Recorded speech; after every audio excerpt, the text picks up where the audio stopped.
All right, you got to check this out. The US economy, despite all of its flaws, has dominated global markets for decades now. And it's over because of Donald Trump. A few things. Number one, Kamala Harris warned us about this. Kamala Harris said Trump would add a layer of unpredictability that would hurt everybody. Number two, Europe stocks. The global stock market is now growing at a faster rate than the US. We are being left in the dust. Now, thirdly, I'm going to bring in contributor Chris Mowrey to break this all down. I want to give a fresh economic opinion because in order to push back against MAGA's relentless lies, we need to build our own media apparatus. So we are going to fight. We are going to push back. We are going to debunk them with your help. It's a movement that we build together. So join the movement by subscribing and check out Chris. Because of the Trump administration's constant chaos when it comes to tariffs, we are seeing a major shift in the global economy, where people spend money, where people are investing money, how much confidence people have in the United States as a safe place to put money. And truly, some of the stuff in this article we got today from Bloomberg is insane. Europe stocks stage world-beating rally as trade war backfires. It is crazy to see how much has changed on a global stage in just 125-ish days of a Trump administration that, again, has been full of chaos, specifically relating to tariffs. Before we get into some of the madness that's in this article, I want to set the stage a little bit. Once again, quickly, my name's Chris Mowrey. I'm filling in for Adam Mockler on the Adam Mockler channel. If you enjoy this type of content, there'll be a link to my channel in the description down below. You guys have been showing so much love lately, and truly from the bottom of my heart, it means the world. You guys are the best. Let's set the stage a little bit for where we're at in the United States. This is an article from today from CNN. Americans are having a hard time paying down their debts. Serious delinquencies, missed payments of 90 days or more for student loans are the highest they've been since before the pandemic. And serious credit card delinquencies are the highest they've been in 14 years. Percent of credit balances considered seriously delinquent by loan type, and some charts. So being seriously delinquent, meaning you haven't, credit card is 90 days or more past due. This percentage, 12.31% for credit cards. Last time we saw that, 2009, 2010. I think we all know what was going on around that time. Same thing for things like, student loans, auto loans, mortgages, etc. You look at other things like most common problems for buy now, pay later users by age group. We've seen these apps start to take over buy now, pay later, where, if you want to split a payment into four and just pay a quarter today and walk out with whatever you're in the store buying, we've seen an explosion of the use of these apps, and they're really hitting Gen Z, my generation, hard, right? Because a lot of Gen Zers have struggled to build any type of wealth with, not only the current U.S. economy, but just generally the U.S. economy over the last 23 years. I'm 23. And so you see, people, specifically Gen Z, saying, I shouldn't have been using these apps. And we're getting statistics like 1 in 4 buy now, pay later users say they're using installment loans to buy groceries, according to surveys conducted in April and May by LendingTree. That's up 14% from a year before.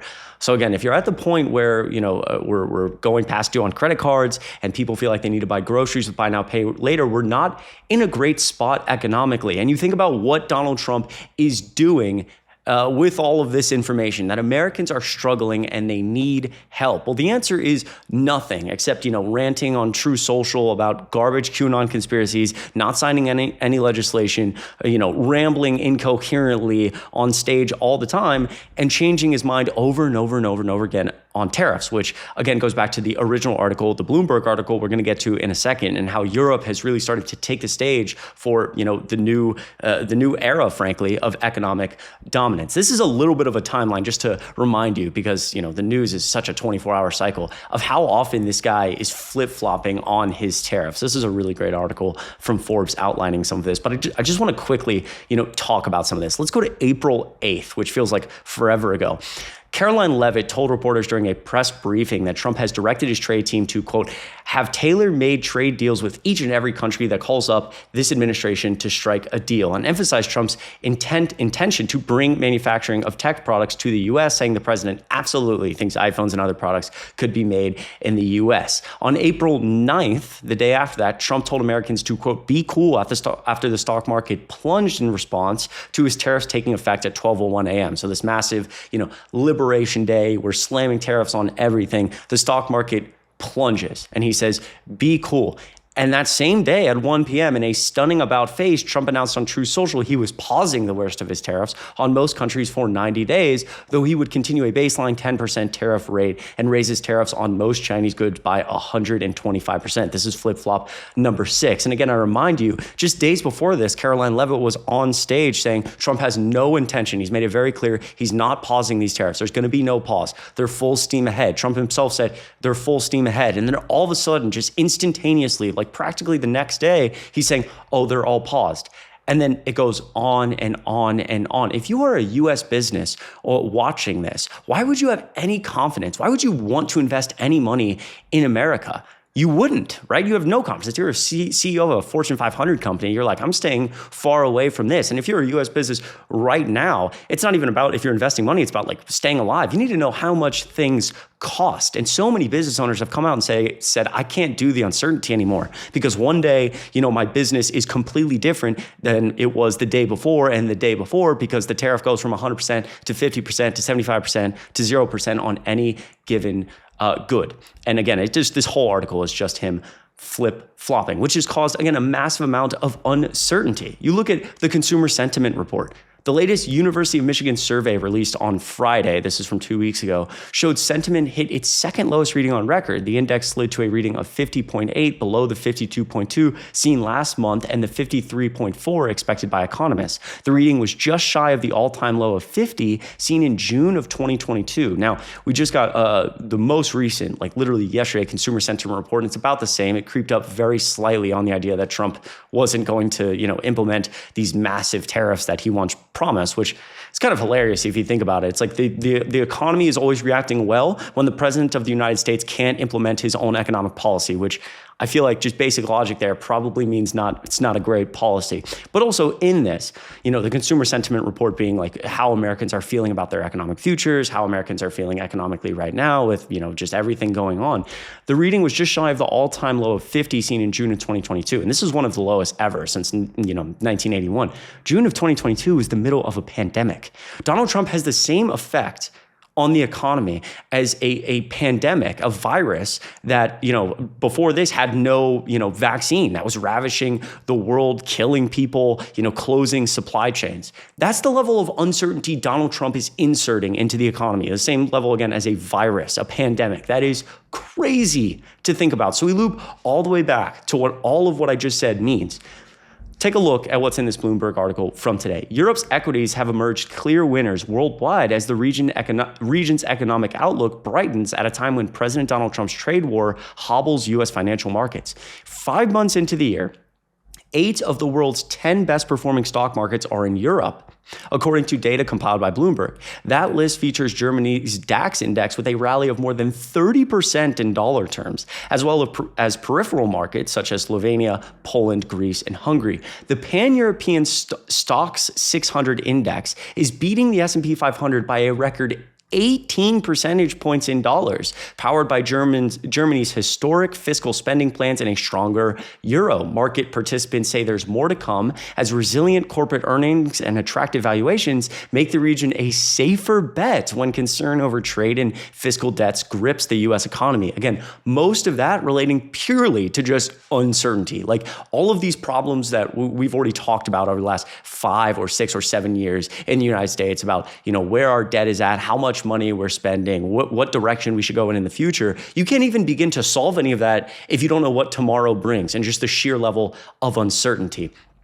Quote, Europe is back on the map. We are getting more questions about Europe now over the last 2 months than we did over the last 10 years. And this is ahead of investment strategy for RBC Wealth Management in the British Isles and Asia. The outperformance, if it lasts, will mark a turnaround from years of sluggishness for European markets, and the rally may just feed on itself as stocks on the continent rise. They're likely to attract fresh assets from around the world, equity bulls say. And so you look at some of these graphs. These are 8 of the 10 biggest gainers this year for the markets in Europe.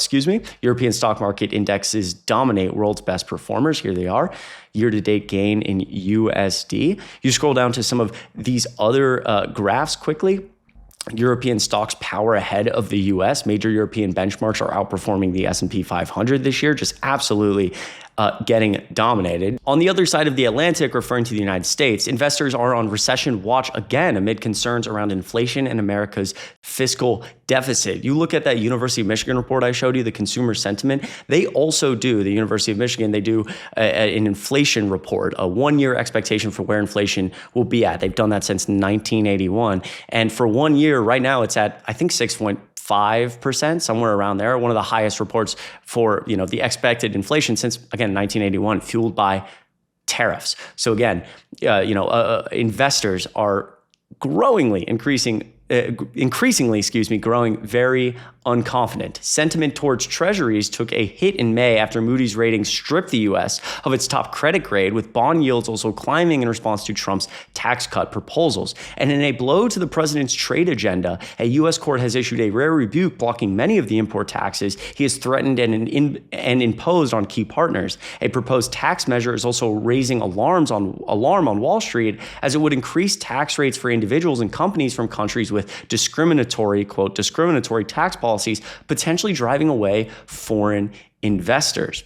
The S&P 500 rebounded in May, but remains a laggard for the year. The index has gained only about 0.5% in 2025, compared with a 12% jump in the MSCI All Country World Index, excluding the United States. It also ranks 73rd among the 92 indexes tracked by Bloomberg. Of course, if there's a US recession, no market would go unscathed, but the lack of exuberance in Europe makes it more resilient to a deeper sell-off. Investors had shunned the region for so long that inflows are still tiny compared with outflows of the past year. This article goes on to explain some of the other indexes we're seeing around the world just surge as the US lags behind. And again, why are we lagging behind? Because Donald Trump isn't doing anything. Well, I guess he's technically doing something, which is just like tariff on, tariff off, tariff on, tariff off. Anything of like actual substance, nothing. He signed less legislation than any administration up to this point in the past 70 years. Like there's no, big legislation on the horizon that's good. The one piece of legislation on the horizon is this big, beautiful bill that's, taking away healthcare from people, increasing the deficit $3.8 trillion and giving tax cuts to the rich.